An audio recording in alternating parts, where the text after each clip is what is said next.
Ma tu lo sai che il numero 90 è il numero più giocato della smorfia napoletana? Sai perché? Perché 90 nella smorfia fa a paura e chi sa piglia 91 naturalmente.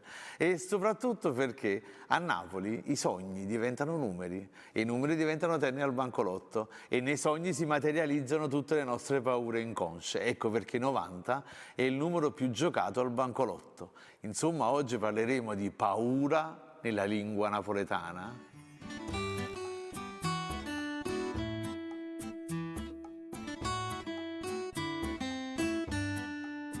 Una delle principali manifestazioni della paura è l'immobilismo, la paralisi. Mi sono ciungata la paura, mi sono fottuto di paura, mi sono dovuto scendere la lingua in canna, quindi uno non riesce più a proferire parola.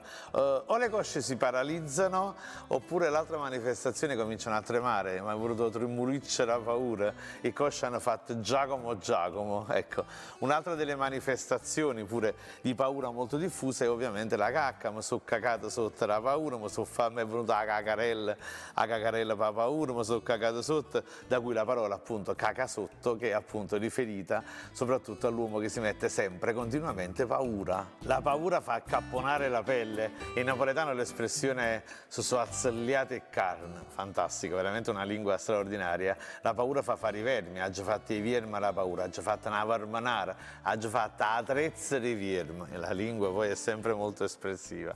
Una delle manifestazioni più comuni è la pipì, naturalmente, mi sono pisciato sotto la paura, mi sono fatto sotto la paura, donde chi le hanno piscia sotto, riferito a una persona che magari troppo inutilmente e eccessivamente paurosa. D'altronde, come diceva Ippocrate, se l'amore nel cuore, il coraggio nel fegato, la paura è nei reni, quindi chi le tiene i reni lasc, ecco, si è pisciato sotto la paura. Un'altra espressione della paura è ha già fatto gialla, e in questo caso il riferimento è, cioè sono addirittura diventato itterico, giallognolo, tanta della paura appunto che mi sono messo. Una persona che si spaventa per nulla, noi potremmo indirizzare papà pulle cenelle spaventate in maruzzo, non esageriamo, d'altronde insomma meglio farlo adesso che dopo, meglio chiarire subito così per evitare qualunque paura. D'altronde, come diceva mia mamma, male non fa e paura non ave. D'altronde non dimentichiamo che a chi si mette paura non si cocca, che femmina bella, direbbero i latini audaces fortuna juvat, ma c'è un caso, una leggenda insomma nella storia del calcio a Napoli in cui la paura fu addirittura utilizzata come arma. Siamo nel 1976 e il presidente Lauro, il comandante, acquistò Jarbas Faustigno, soprannominato come tutti sappiamo Canè.